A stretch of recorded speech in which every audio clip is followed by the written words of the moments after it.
ಮಸ್ತ್ ನಿದ್ದೆ ಬರ್ತಾಯಿತ್ತು ಗುರು. ಆದ್ರೂ ಇವತ್ತು ಎದ್ದು ಹೋಗಲೇಬೇಕು ಅಂತ ಎದ್ದು ಪಾರ್ಕಿಗೆ ಹೋಗಿ ಪ್ಲೇ ಗ್ರೌಂಡಿಗೆ ಹೋಗಿ ವಾಕಿಂಗ್ ಶುರು ಮಾಡಿದ್ದು. ಆ, ಅಷ್ಟೇನು ಸ್ಟೆಪ್ಸ್ ಕಂಪ್ಲೀಟ್ ಆಗಿಲ್ಲ. ಮ್ಯಾಕ್ಸಿಮಮ್ 2500 ಸ್ಟೆಪ್ಸ್ ಮುಗೀತು. ಅಲ್ಲಿಂದ ಮನೆ ಹತ್ರ ಇರೋ ಒಂದು ತರಕಾರಿ ಅಂಗಡಿಯಲ್ಲಿ ತರಕಾರಿ ತಗೊಳ್ಳೋಕೆ ಅಂತ ಹೋದೆ. ಟೊಮೆಟೊ, ಕ್ಯಾರೆಟು, ಪಾಲಕ್ಕು ಮತ್ತು ಆ್ಯಶ್ ಗಾರ್ಡ್ ಮಾತ್ರ ಸಿಕ್ತು. ಪನ್ನೀರ್ ತಗೊಳ್ಳೋದಕ್ಕೆ ಮತ್ತೆ ಅದ್ರ ಪಕ್ಕದಲ್ಲೇ ಒಂದು ಅಂಗಡಿ ಇತ್ತು. ಅಲ್ಲಿ ಹೋಗಿ ಪನ್ನೀರ್ ತಗೊಂಡು ಮನೆ ಕಡೆಗೆ ಹೊರಟ್ವಿ.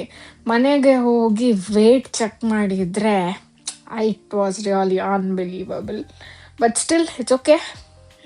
ಆಮೇಲೆ ಸ್ನಾನ ಮಾಡಿ ಎಲ್ಲ ರೆಡಿಯಾಗಿ ಕೆಳಗಡೆ ಹೋಗಿ ಇವತ್ತು ಲಂಚು ಮತ್ತು ಬ್ರೇಕ್ಫಾಸ್ಟ್ ಮನೆಯಿಂದನೇ ತೊಗೊಂಡು ಹೋಗೋಣ ಅಂತ ಡಿಸೈಡ್ ಮಾಡಿದ್ರಿಂದ ಎಲ್ಲ ತರಕಾರಿನ ತೊಗೊಂಬಂದಿದ್ದು. ತೊಗೊಂಬಂದ ನಂತರ ಇವಾಗ ಸ್ಕ್ರಾಂಬಲ್ಡ್ ಪನ್ನೀರ್ ಮತ್ತು ರಾಗಿ ರೊಟ್ಟಿ 2 ಮಾಡಿಕೊಂಡು ತಿಂದು ಕಾಫಿ ಕುಡಿದು ಅಲ್ಲಿಂದ ಹೊರಟೆ. ಹೋಗ್ತಾ ದಾರಿಯಲ್ಲಿ ಎಳ್ನೀರು ಕುಡಿದು ಡಿಹೈಡ್ರೇಷನ್ ಆಗಿತ್ತು, ಅದರಿಂದ ಆಫೀಸ್ಗೆ ಹೋದೆ.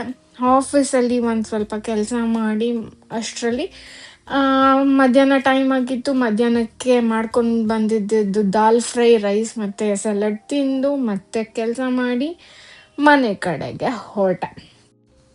ಬರ್ತಾ ದಾರಿಯಲ್ಲಿ ಚಾಟ್ಸ್ ತಗೊಂಡು ಮನೆ ಕಡೆಗೆ ಹೊರಟೆ. ಇವತ್ತಿಗಿಷ್ಟೇ, ನಾಳೆ ಸಿಗುವ. ಬಾಯ್ ಬಾಯ್.